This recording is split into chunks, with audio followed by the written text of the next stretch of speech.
ਅੱਜ ਦੀ ਕਹਾਣੀ ਯੂਕੇ ਤੋਂ ਆਈ ਹੋਈ ਇੱਕ ਐਸੀ ਖਾਤੂਨ ਦੀ ਹੈ ਜਿਹੜੀ ਪਾਕਿਸਤਾਨ ਆਈ ਤੇ ਕਿਸੇ ਮੁੰਡੇ ਦੇ ਨਾਲ ਨਿਕਾਹ ਕਰਵਾਉਣ, ਲੇਕਿਨ ਉਸ ਮੁੰਡੇ ਨੇ ਸਭ ਤੋਂ ਪਹਿਲਾਂ ਉਹਦੇ ਨਾਲ ਕੀਤੀ ਜ਼ਿਆਦਤੀ ਤੇ ਉਸ ਤੋਂ ਬਾਅਦ ਹੋ ਗਿਆ ਗਾਇਬ। ਇਹ ਖਾਤੂਨ ਨੇ ਜਨਾਬ ਕਰਾਤਾ ਮੁਕੱਦਮਾ ਦਰਜ ਤੇ ਉਸ ਤੋਂ ਬਾਅਦ ਉਹ ਮੁੰਡੇ ਨਾਲ ਕੀ ਹੋਇਆ, ਫਿਰ ਉਸ ਤੋਂ ਬਾਅਦ ਉਸ ਮੁੰਡੇ ਨੇ ਫਿਰ ਇੱਕ ਦੂਜੀ ਵਾਰ ਕਰ ਦਿੱਤੀ ਹੈ ਖਾਤੂਨ ਦੇ ਨਾਲ ਤੇ ਫਿਰ ਤਿੱਤਰ ਹੋ ਗਿਆ। ਹੋਇਆ ਕੀ ਇਹ ਸਾਰਾ ਕੁਝ ਤੁਹਾਨੂੰ ਇਸ ਵੀਡੀਓ 'ਚ ਦੱਸਦੇ ਆ। ਇਹ ਮੇਰਾ ਚੈਨਲ ਹੈਗਾ, ਇਹਦੇ ਤੇ ਸਿਰਫ ਪੰਜਾਬੀ ਜ਼ੁਬਾਨ 'ਚ ਕਹਾਣੀਆਂ ਤੁਹਾਨੂੰ ਦੱਸੀਆਂ ਜਾਣਗੀਆਂ। ਇਹ ਪੰਜਾਬੀ ਚੈਨਲ ਹੈ। ਅੱਛਾ, ਇਹਨੂੰ ਵੀ ਤੁਸੀਂ ਸਬਸਕ੍ਰਾਈਬ ਕਰ ਲਓ।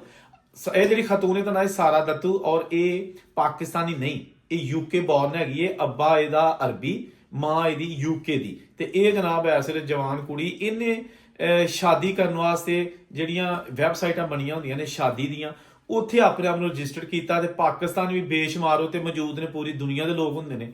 ਇਹਨੂੰ ਗਿਲਗਿਤ ਉੱਥੋਂ ਦਾ ਇੱਕ ਮੁੰਡਾ ਜਿਹੜਾ ਚੱਲ ਗਿਆ, ਉਹਦੇ ਨਾਲ ਇਹਨੇ ਚੈਟ ਸ਼ੁਰੂ ਕਰ ਦਿੱਤੀ ਔਰ ਉਸ ਮੁੰਡੇ ਨੇ ਦੱਸਿਆ ਕਿ ਅਗਰ ਦੁਨੀਆ ਦੇ ਵਿੱਚ ਕੋਈ ਸਭ ਤੋਂ ਜ਼ਿਆਦਾ ਚੰਗਾ ਇਨਸਾਨ ਹੈ ਤਾਂ ਮੈਂ ਹਾਂ। ਆਹਿਸਤਾ ਆਹਿਸਤਾ ਉਹ ਕੁੜੀ ਇਹਨੂੰ ਜਨਾਬ ਇਹਦੇ ਪਿਆਰ 'ਚ ਗ੍ਰਿਫਤਾਰ ਹੋ ਗਈ। ਇਸ ਮੁੰਡੇ ਨੇ ਆਖਿਆ, ਜਿਹਦਾ ਨਾਮ ਮੋਹਸਨ ਸੀ, ਕਿ ਤੂੰ ਪਾਕਿਸਤਾਨ ਆ, ਇੱਥੇ ਨਿਕਾਹ ਕਰਨੇ ਆ, ਵਿਆਹ ਕਰਨੇ ਆ। ਉਹ ਖਾਤੂਨ ਜਿਹੜੀ ਹੈ ਨਾ, ਉਹ ਕਹਿੰਦੀ ਹੈ ਕਿ ਮੇਰੇ ਅੱਬੇ ਨੇ ਮੈਨੂੰ ਮਨਾ ਕੀਤਾ, ਪਾਕਿਸਤਾਨ ਨਾ ਜਾਈ ਤੇ ਇੰਨਾ ਕੁਝ ਵੀ ਹੋ ਸਕਦਾ। ਕਹਿੰਦੀ ਹੈ, ਮੈਂ ਕਿਹਾ ਨਹੀਂ, ਜਿਹੜੇ ਮੁੰਡੇ ਨਾਲ ਮੈਂ ਜਾ ਰਹੀ ਹਾਂ ਨਾ ਪਾਕਿਸਤਾਨ ਵਿਆਹ ਕਰਾਉਣ, ਉਹ ਤੇ ਇੰਤਹਾਈ ਅੱਛਾ ਏ, ਸ਼ਰੀਫ ਹੈ। ਕੁੜੀ ਆਂਦੀ ਹੈ ਮੇਰੀ ਮਾਂ ਆਲਰੇਡੀ ਮਰ ਚੁੱਕੀ ਹੈ, ਮੈਂ ਆ ਗਈ ਪਾਕਿਸਤਾਨ। ਇੱਥੇ ਆ ਕੇ ਮੁੰਡੇ ਨੇ ਮੈਨੂੰ 에ਅਰਪੋਰਟ ਤੋਂ ਰਿਸੀਵ ਕੀਤਾ। ਫਿਰ ਜਨਾਬ ਅਸੀਂ ਗਏ ਘਰ ਔਰ ਮੈਂ ਇਹਨੂੰ ਕਿਹਾ ਕਿ ਮੇਰੇ ਨਾਲ ਨਿਕਾਹ ਕਰ ਫੌਰੀ ਤੌਰ ਤੇ। ਅਸੀਂ ਕੋਈ ਐਸਾ ਤਾਲਕ ਨਹੀਂ ਬਣਾਵਾਂਗੇ ਜਿਹੜਾ ਕਿ ਜ਼ਿਨਾ ਹੋਏ ਜਾਂ ਰੇਪ ਹੋਏ ਜਾਂ ਕੋਈ ਐਸਾ ਗੈਰ ਸ਼ਰੀ ਹੋਏ, ਕਿਉਂਕਿ ਮੈਂ ਵੀ ਇੱਕ ਇਸਲਾਮੀ ਯਾਨੀ ਕਿ ਮੁਸਲਮਾਨ ਕੁੜੀ ਹਾਂ, ਇਸਲਾਮੀ ਫੈਮਿਲੀ ਦੇ ਮੁਸਲਮਾਨ ਕੁੜੀ ਹਾਂ। ਇਹਦੇ ਕਿਉਂਕਿ ਮੈਂ ਵੀ ਇੱਕ ਮੁਸਲਮਾਨ ਕੁੜੀ ਹਾਂ। ਉਹ ਜਿਹੜਾ ਮੁੰਡਾ ਹੈ ਉਹਨੇ ਜਨਾਬ ਮੌਕਾ ਮਿਲਦਾ ਹੀ ਨਾ, ਨਿਕਾਹ ਤੋਂ ਪਹਿਲਾਂ ਹੀ ਇਹ ਖਤੂਨ ਨੂੰ ਇਸਤੇਮਾਲ ਕਰ ਲਿਆ। ਖਤੂਨ ਕਹਿੰਦੀ ਹੈ ਕਿ ਮੈਂ ਬੜਾ ਉਹਨੂੰ ਮਨਾ ਕੀਤਾ, ਲੇਕਿਨ ਉਹਨੇ ਮੇਰੀ ਇੱਜ਼ਤ ਨਿਲਾਮ ਕਰ ਦਿੱਤੀ। ਮੈਂ ਉਸ ਤੋਂ ਬਾਅਦ ਜਨਾਬ ਇਹਨੂੰ ਆਖਿਆ ਕਿ ਹੁਣ ਮੇਰੇ ਨਾਲ ਨਿਕਾਹ ਕਰ ਲੈ, ਤੇ ਕਹਿੰਦਾ ਨਹੀਂ, ਮੈਂ ਤੇ ਤੇਰੇ ਨਾਲ ਵਿਆਹ ਹੀ ਨਹੀਂ ਕਰਨਾ, ਮੈਂ ਤੇ ਤੈਨੂੰ ਧੋਖੇ ਨਾਲ ਸੱਦਿਆ ਸੀ, ਜਾਂ ਮੈਂ ਤੇ ਤੇਰੇ ਨਾਲ ਜੋ ਕਰਨਾ ਸੀ ਉਹ ਰਾਤ ਨੂੰ ਕਰ ਲਿਆ। ਅੱਛਾ, ਇਹਨਾਂ ਦਾ ਆਪਸ ਚ ਕਾਫੀ ਜਨਾਂ ਚੱਲਦਾ ਰਿਹਾ, ਲੇਕਿਨ ਉਹ ਖਤੂਨ ਨੇ ਚੁੱਪ ਕਰਕੇ ਮੁਕੱਦਮਾ ਦਰਜ ਕਰਾਤਾ ਇਸਲਾਮਾਬਾਦ ਪਾਕਿਸਤਾਨ ਦੇ ਵਿੱਚ। ਮੁਕੱਦਮਾ ਦਰਜ ਹੋਇਆ, ਪੁਲਿਸ ਚੁੱਕ ਕੇ ਲੈ ਗਈ ਉਸ ਮੁੰਡੇ ਨੂੰ। ਉਸ ਤੋਂ ਬਾਅਦ ਜਨਾਬ ਉਹਨੂੰ ਰੱਖਿਆ ਥਾਣੇ। ਫਿਰ ਜਨਾਬ ਅਦਾਲਤ 'ਚ ਕੇਸ ਚੱਲਿਆ। ਉਸ ਮੁੰਡੇ ਨੇ ਦਿੱਤੀਆਂ ਦਹਾਈ ਦਿੱਤੀ ਕਿ ਰੱਬ ਦਾ ਵਾਸਤਾ ਮੈਨੂੰ ਬਾਹਰ ਕੱਢ ਲਓ, ਮੈਂ ਇਹ ਕੁੜੀ ਨਾਲ ਵਿਆਹ ਕਰਾਉਣ ਲਈ ਤਿਆਰ ਹਾਂ। ਇਹ ਕੁੜੀ ਨਾ ਮੰਨੇ, ਲੇਕਿਨ ਫਿਰ ਕੁਝ ਵਿੱਚ ਹੋਰ ਲੋਕ ਪਏ, ਉਹਨਾਂ ਆਖਿਆ ਤੂੰ ਇੱਥੋਂ ਗੈਰ ਮੁਲਕੀ ਹੈ, ਇੱਥੇ ਅਦਾਲਤਾਂ 'ਚ ਖੱਜਲ ਹੋਏਗੀ ਤੇ ਉਹਨੂੰ ਮਾਫ ਕਰ ਦੇ ਤੇ ਵਿਆਹ ਕਰਾ ਲੈ ਦੇਣਾ।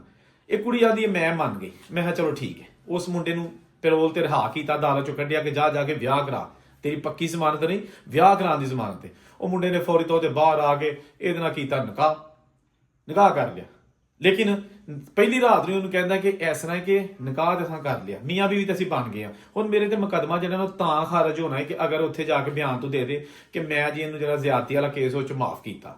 ਉਹ ਲੜਕੀਆਂ ਦੀ ਮੈਂ ਵੀ ਕਿਹਾ ਕਿ ਚਲ ਠੀਕ ਹੈ, ਵਿਆਹ ਮੈਂ ਕਰਾਉਣਾ ਸੀ ਕਰ ਲਿਆ, ਜੋ ਹੋਇਆ ਹੋ ਗਿਆ। ਇਹ ਖਤੂਨ ਜਨਾਬ ਉਹਦੇ ਝਾਂਸੇ 'ਚ ਆ ਗਈ। ਉਹਨੇ ਅਦਾਲਤ 'ਚ ਜਾ ਕੇ ਬਿਆਨ ਦੇ ਤੇ ਸੈਸ਼ਨ ਕੋਰਟ ਦੇ ਵਿੱਚ ਕਿ ਜੀ ਮੇਰੇ ਨਾਲ ਜਿਹੜੀ ਜ਼ਿਆਦਤੀ, ਮੈਂ ਹਰ ਚੀਜ਼ ਖਤਮ ਕਰਨੀ ਆ, ਜੋ ਕੁਝ ਹੋ ਗਿਆ ਬਹਰਹਾਲ ਖਤਮ। ਇਸ ਕੁੜੀ ਨੇ ਬਿਆਨ ਦਿੱਤੇ, ਮੁਕੱਦਮਾ ਖਾਰਜ ਹੋ ਗਿਆ। ਜਿਹੜਾ ਬੰਦਾ ਮੋਹਸਨ ਸੀ ਇਹਦਾ, ਉਹਨੂੰ ਪੱਕੀ ਰਿਹਾਈ ਮਿਲ ਗਈ।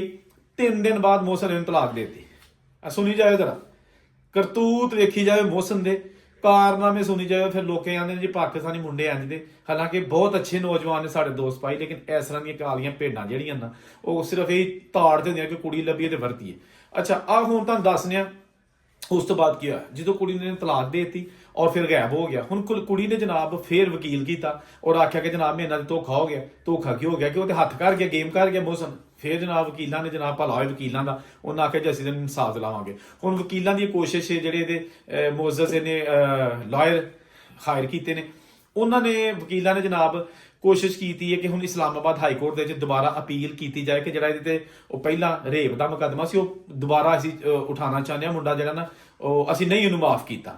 ਹੁਣ ਅੱਲਾ ਬਿਹਤਰ ਜਾਣਦਾ ਕਿ ਇਹ ਕੇਸ ਦਾ ਫੈਸਲਾ ਕੀ ਹੁੰਦਾ, ਕਿਉਂਕਿ ਹਲੇ ਫੈਸਲਾ ਨਹੀਂ ਹੋਇਆ। ਲੇਕਿਨ ਉਸ ਖਾਤੂਨ ਨੇ ਦੁਹਾਈ ਦਿੱਤੀ ਹੈ ਕਿ ਰੱਬ ਦਾ ਵਾਸਤਾ ਮੈਨੂੰ ਇਨਸਾਫ ਦਿੱਤਾ ਜਾਏ, ਮੈਂ ਇੱਥੇ ਵਿਆਹ ਕਰਾਉਣ ਆਈ ਸਾਂ, ਇੱਜ਼ਤ ਮੈਂ ਲੁਟਵਾਉਣ ਨਹੀਂ ਸਾਂ ਆਈ, ਮੈਂ ਇੱਥੇ ਨਿਕਾਹ ਕਰਨਾ ਸੀ, ਹਸਬੈਂਡ ਵਾਸਤੇ ਆਈ ਸਾਂ। ਬਹਰਹਾਲ ਹੁਣ ਕਹਿੰਦੀ ਹੈ ਕਿ ਮੈਂ ਇੱਥੋਂ ਤਾਂ ਹੀ ਜਾਣਾ, ਮੈਨੂੰ ਮਿਲੇਗਾ ਅਗਰ ਇਨਸਾਫ ਨਾ ਮਿਲਿਆ ਤੇ ਮੈਂ ਇੱਥੇ ਹੀ ਹਾਂ। ਹੁਣ ਵੇਖਦੇ ਹਾਂ ਕਿ ਉਹਨੂੰ ਇਨਸਾਫ ਕਿਸ ਤਰ੍ਹਾਂ ਦਾ ਮਿਲਦਾ ਹੈ। ਲੇਕਿਨ ਇੱਕ ਚੀਜ਼ ਤੁਹਾਨੂੰ ਮੈਂ ਦੱਸ ਦਿਆਂ ਕਿ ਇਹੋ ਜਿਹੇ ਵਾਕਿਆਤ ਦੇ ਵਿੱਚ ਨਾ ਬਦਨਾਮੀ ਬੜੀ ਹੁੰਦੀ ਜੇ। ਪਾਕਿਸਤਾਨੀ ਜਦੋਂ ਬਾਹਰ ਦੇ ਮੁਲਕਾਂ ਜਾਂਦੇ ਨੇ ਨਾ ਤੇ ਉੱਥੇ ਜਾ ਕੇ ਕਿਸੇ ਨੂੰ ਦੱਸਦੇ ਨਾ ਕਿ ਅਸੀਂ ਪਾਕਿਸਤਾਨੀ ਆ, ਤੇ ਅਗਰ ਉਸ ਬੰਦੇ ਨੂੰ ਆਲਰੇਡੀ ਪਤਾ ਹੈ, ਉਸ ਖਾਤੂਨ ਨੂੰ ਪਤਾ ਹੈ ਨਾ ਕਿ ਪਾਕਿਸਤਾਨੀਆਂ ਦੇ ਪਿੱਛੇ ਕਾਰਨਾਮੇ ਕੀ ਨੇ, ਬਾਜ਼ ਪਾਕਿਸਤਾਨੀਆਂ ਦੇ, ਤੇ ਉਹ ਮੂੰਹ ਨਹੀਂ ਲਾਉਂਦੀਆਂ, ਠੀਕ ਹੈ ਨਾ। ਨੁਕਸਾਨ ਹੁੰਦਾ ਹੈ। ਇਮੀਗ੍ਰੇਸ਼ਨ ਦੇ ਪਹਿਲੇ ਮਸਾਇਲ ਨੇ, ਪਾਸਪੋਰਟ ਦੀ ਰੈਕਿੰਗ ਅੱਗੇ ਡਾਊਨ ਨੇ, ਸਾਡੇ ਵੀਜ਼ੇ ਦੁਬਈ ਨੇ ਬੰਦ ਕੀਤੇ ਹੋਏ ਨੇ, ਸਾਊਦੀਆ ਦੇ ਬੜੇ ਮੁਸ਼ਕਲ ਵੀਜ਼ੇ ਮਿਲਦੇ ਨੇ, ਜਿਹੜੇ ਆਸਟ੍ਰੇਲੀਆ, UK, USA ਇਹਨਾਂ ਦੇ ਵੀਜ਼ੇ ਸਖਤ ਕਰ ਦਿੱਤੇ ਗਏ ਨੇ, ਕੈਨੇਡਾ ਦੇ ਵੀਜ਼ੇ ਸਖਤ ਕਰ ਦਿੱਤੇ ਗਏ ਨੇ। ਵਜ੍ਹਾ ਕੀ ਹੈ? ਇਹੋ ਜਿਹੀਆਂ ਸਾਡੀਆਂ ਕਰਤੂਤਾਂ, ਇਹੋ ਜਿਹੀਆਂ ਹਰਕਤਾਂ, ਇਹੋ ਜਿਹੀਆਂ ਕਾਲੀਆਂ ਬੀਜਾਂ ਜਿਹੜੀਆਂ ਬੈਠੀਆਂ ਨਾ, ਉਹ ਕਰਦੀਆਂ ਨੇ ਬਦਨਾਮ। ਹੁਣ ਉੱਥੇ ਦੱਸੋ ਕੀ ਕਰੀਏ? ਮਤਲਬ ਕਿ ਕਾਮਨ ਸੈਂਸ ਹੈਗੀ ਹੈ ਕਿ ਤੂੰ ਉਹਨੂੰ ਸੋਹਣੀ ਨਹੀਂ ਹੈ, ਉਹਦੇ ਕੋਲ UK ਦੀ ਨੈਸ਼ਨੈਲਿਟੀ ਵੀ ਹੈ, ਪਤਾ ਨਹੀਂ ਇਸ ਬੰਦੇ ਨੂੰ ਮਸਲਾ ਕੀ ਹੈਗਾ। ਅੱਛਾ, ਇਹ ਵੀਡੀਓ ਵੇਖ ਕੇ ਨਾ ਥੱਲੇ ਕਮੈਂਟ ਨਾ ਕਰਨ ਲੱਗ ਪਿਓ ਕਿ ਜਨਾਬ ਅਸੀਂ ਉਹਦੇ ਨਾਲ ਵਿਆਹ ਕਰਨ ਲਈ ਤਿਆਰ ਆ ਜਾਂ ਸਾਡੇ ਨਾਲ ਰਾਬਤਾ ਕਰਾ ਦਿਓ। ਮੇਰੇ ਕਹਿਣ ਤੇ ਉਸ ਬੀਬੀ ਨੇ ਤੁਹਾਡੇ ਨਾਲ ਵਿਆਹ ਨਹੀਂ ਕਰਨਾ, ਨਾ ਮੇਰੇ ਨਾਲ ਉਹਦੀ ਕੋਈ ਲੈਕਸ ਲੈ ਕੇ। ਇਹ ਇੱਕ ਕਹਾਣੀ ਹੈ, ਇਸਲਾਮਾਬਾਦ 에ਅਰਪੋਰਟ ਉਹਨੇ ਹਾਈ ਕੋਰਟ ਦੇ ਬਾਹਰ ਇੰਟਰਵਿਊ ਦਿੱਤਾ ਸੀ, ਆਪਣਾ ਸੁਪਰੀਮ ਕੋਰਟ ਦੇ ਬਾਹਰ ਇਸ ਖਾਤੂਨ ਨੇ ਆਪਣੇ ਵਕੀਲ ਦੇ ਨਾਲ, ਮਤੀਉਲਾ ਜਾਨ ਸਾਹਿਬ ਨੂੰ, ਤੇ ਉਹਨਾਂ ਨੇ ਸਟੋਰੀ ਜਿਹੜੀ ਨਾ ਮੀਡੀਆ ਤੇ ਲੈ ਕੇ ਆਏ ਸਨ, ਤੇ ਮੈਂ ਪੰਜਾਬੀ ਜ਼ੁਬਾਨ 'ਚ ਤੁਹਾਨੂੰ ਦੱਸ ਦਈਏ। ਇਹਦਾ ਇਸ ਨਾਲ ਤਾਲੁਕ ਮੇਰਾ ਕੋਈ ਨਹੀਂ ਹੈਗਾ ਕਿ ਮੈਂ ਹੁਣ ਤੁਸੀਂ ਆਖੋ ਕਿ ਜਨਾਬ ਭਾਜੀ ਸਾਡਾ ਤੇ ਵਿਆਹ ਇਹਦੇ ਨਾਲ ਕਰਾ ਦਿਓ, ਤੇ ਮੈਂ ਔਰੰਗਜ਼ੇਬ ਬੇਗ ਜਿਹੜਾ ਤੁਹਾਡੇ ਲਈ ਵੀਡੀਓ ਬਣਾਉਣਾ ਵਾ, ਮੈਨੂੰ ਵੀਡੀਓ ਤੱਕ ਹੀ ਰੱਖੋ, ਮੈਂ ਮੈਨੂੰ ਵਿਚੋਲੜਾ ਨਾ ਬਣਾਓ ਕਿ ਮੈਂ ਤੁਹਾਡੇ ਰਿਸ਼ਤੇ ਵੀ ਕਰਾਵਾਂ। ਮੇਰਾ ਇਹਨਾਂ ਚੀਜ਼ਾਂ ਨਾਲ ਕੋਈ ਤਾਲੁਕ ਨਹੀਂ ਹੈਗਾ। ਇਹ ਮੇਰਾ ਪੰਜਾਬੀ ਚੈਨਲ ਹੈ। ਮੇਰਾ ਦੂਸਰਾ ਚੈਨਲ ਮਿਸਟਰ ਬੇਗ ਜਿਹੜਾ ਨਾ ਉਰਦੂ ਦੇ ਵਿੱਚ, ਤੇ ਇਹ ਜਨਾਬ ਤੁਸੀਂ ਇਹਨੂੰ ਵੀ ਸਬਸਕ੍ਰਾਈਬ ਕਰ ਲਓ, ਕਮੈਂਟ ਜ਼ਰੂਰ ਕਰਿਆ ਕਰੋ। ਉਹਦੇ ਨਾਲ ਇਹ ਹੁੰਦਾ ਕਿ ਸਾਨੂੰ ਪਤਾ ਚੱਲਦਾ ਤੁਸੀਂ ਕਿਸ ਤਰ੍ਹਾਂ ਦੀਆਂ ਵੀਡੀਓ ਵੇਖਣਾ ਚਾਹੁੰਦੇ ਹੋ, ਤੁਹਾਡਾ ਇਸ ਵੀਡੀਓ ਦੇ ਬਾਰੇ ਤੁਹਾਡਾ ਕੀ ਹੈਗਾ ਖਿਆਲ। ਕਮੈਂਟ ਅੱਛਾ ਹੈ ਬੁਰਾ ਹੈ ਕਰ ਦਿਆ ਕਰੋ, ਸਾਨੂੰ ਕੋਈ ਟੈਨਸ਼ਨ ਨਹੀਂ ਹੁੰਦੀ, ਅਸੀਂ ਹਰ ਇੱਕ ਦੇ ਕਮੈਂਟ ਨੂੰ ਇੱਜ਼ਤ ਦਿੰਦੇ ਆ। ਤੇ ਮੈਂ ਇੱਥੇ ਇੱਕ ਚੀਜ਼ ਇਹ ਵੀ ਤੁਹਾਨੂੰ ਦੱਸਣਾ ਚਾਹੁੰਦਾ ਵਾਂ ਕਿ ਪਿਛਲੇ ਦਿਨੋਂ ਇੱਕ ਐਸਾ ਹੀ ਵਾਕਿਆ UK ਦੇ ਵਿੱਚ ਵੀ ਹੋਇਆ ਸੀ। ਉੱਥੇ ਵੀ ਜਨਾਬ ਇੱਕ ਪਾਕਿਸਤਾਨੀ ਸੀ, ਉਹਨੇ UK ਦੀ ਗੋਰੀ ਵਸਾਈ, ਔਰ ਜਦੋਂ ਗੋਰੀ ਜਨਾਬ ਉਹਦੇ ਨਾਲ ਲੈਕਸ ਲੈ ਕੀਤੀ ਗਈ, ਬੜੇ ਲੰਮੇ ਚੌੜੇ ਵਾਅਦੇ ਕੀਤੇ ਗਏ, ਤੇ ਉਹ ਜਨਾਬ ਉਹਨੂੰ ਵੀ ਜਨਾਬ ਚੰਗਾ ਝੂਨਾ ਲਾ ਕੇ ਨਾ ਪੈਸੇ ਪੂਸੇ ਲੈ ਕੇ ਤੇ ਪਾਕਿਸਤਾਨ ਆ ਗਿਆ, ਪੱਕਾ ਹੀ ਆ ਗਿਆ। ਕੁਝ ਉਹਨੇ ਗੌਰਮੈਂਟ ਕੋਲ ਪੈਸੇ ਲੈ ਲਏ, ਕੁਝ ਇਹਦੇ ਕੋਲ ਲੈ ਲਏ। ਤੇ ਇਸ ਤਰ੍ਹਾਂ ਦੀਆਂ ਹਰਕਤਾਂ ਜਿਹੜੀਆਂ ਨਾ ਮੇਰਾ ਖਿਆਲ ਹੈ ਕਿ ਨਹੀਂ ਕਰਨੀਆਂ ਚਾਹੀਦੀਆਂ, ਕਿਉਂਕਿ ਕਹਿੰਦੇ ਨੇ ਸਿਆਣੇ ਕਹਿੰਦੇ ਨੇ ਕਿ ਮੁਰਗੀ ਦੇ ਆਂਡੇ ਖਾਣੇ ਚਾਹੀਦੇ ਨੇ, ਮੁਰਗੀ ਨਹੀਂ ਖਾਣੀ ਚਾਹੀਦੀ।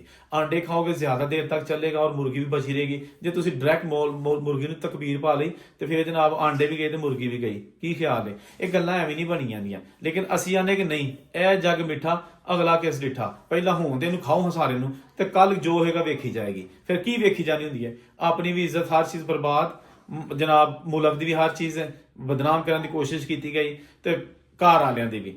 ਤੇ ਜਿਹੜਾ ਤੁਹਾਨੂੰ ਆਪਣੀ ਇੱਜ਼ਤ ਦਾ ਖਿਆਲ ਨਹੀਂ, ਫਿਰ ਮੁਲਕ ਦੀ ਕੀ ਤੇ ਘਰ ਵਾਲਿਆਂ ਦੀ ਕੀ, ਫਿਰ ਤੇ ਸਾਰਾ ਕੁਝ ਪੂਰਾ ਹੋ ਗਿਆ। ਜਿੱਥੇ ਰਹੋ ਖੁਸ਼ ਰਹੋ। ਇਸ ਤਰ੍ਹਾਂ ਦੀਆਂ ਵੀਡੀਓ ਹੋਰ ਅਗਰ ਤੁਸੀਂ ਵੇਖਣੀਆਂ ਨੇ, ਚੈਨਲ ਨੂੰ ਜ਼ਰੂਰ ਸਬਸਕ੍ਰਾਈਬ ਕਰ ਲਓ, ਪਿਆਰ ਕਰੋ ਇਸ ਚੈਨਲ ਨੂੰ। ਅਸੀਂ ਤੁਹਾਡੇ, ਤੁਸੀਂ ਸਾਡੇ। ਜਿੱਥੇ ਰਹੋ ਖੁਸ਼ ਰਹੋ। ਔਰੰਗਜ਼ੇਬ ਇਜਾਜ਼ਤ ਦਿਓ। ਅੱਲਾ ਹਾਫਿਜ਼। ਰੱਬ ਰਾਖਾ। Bye bye.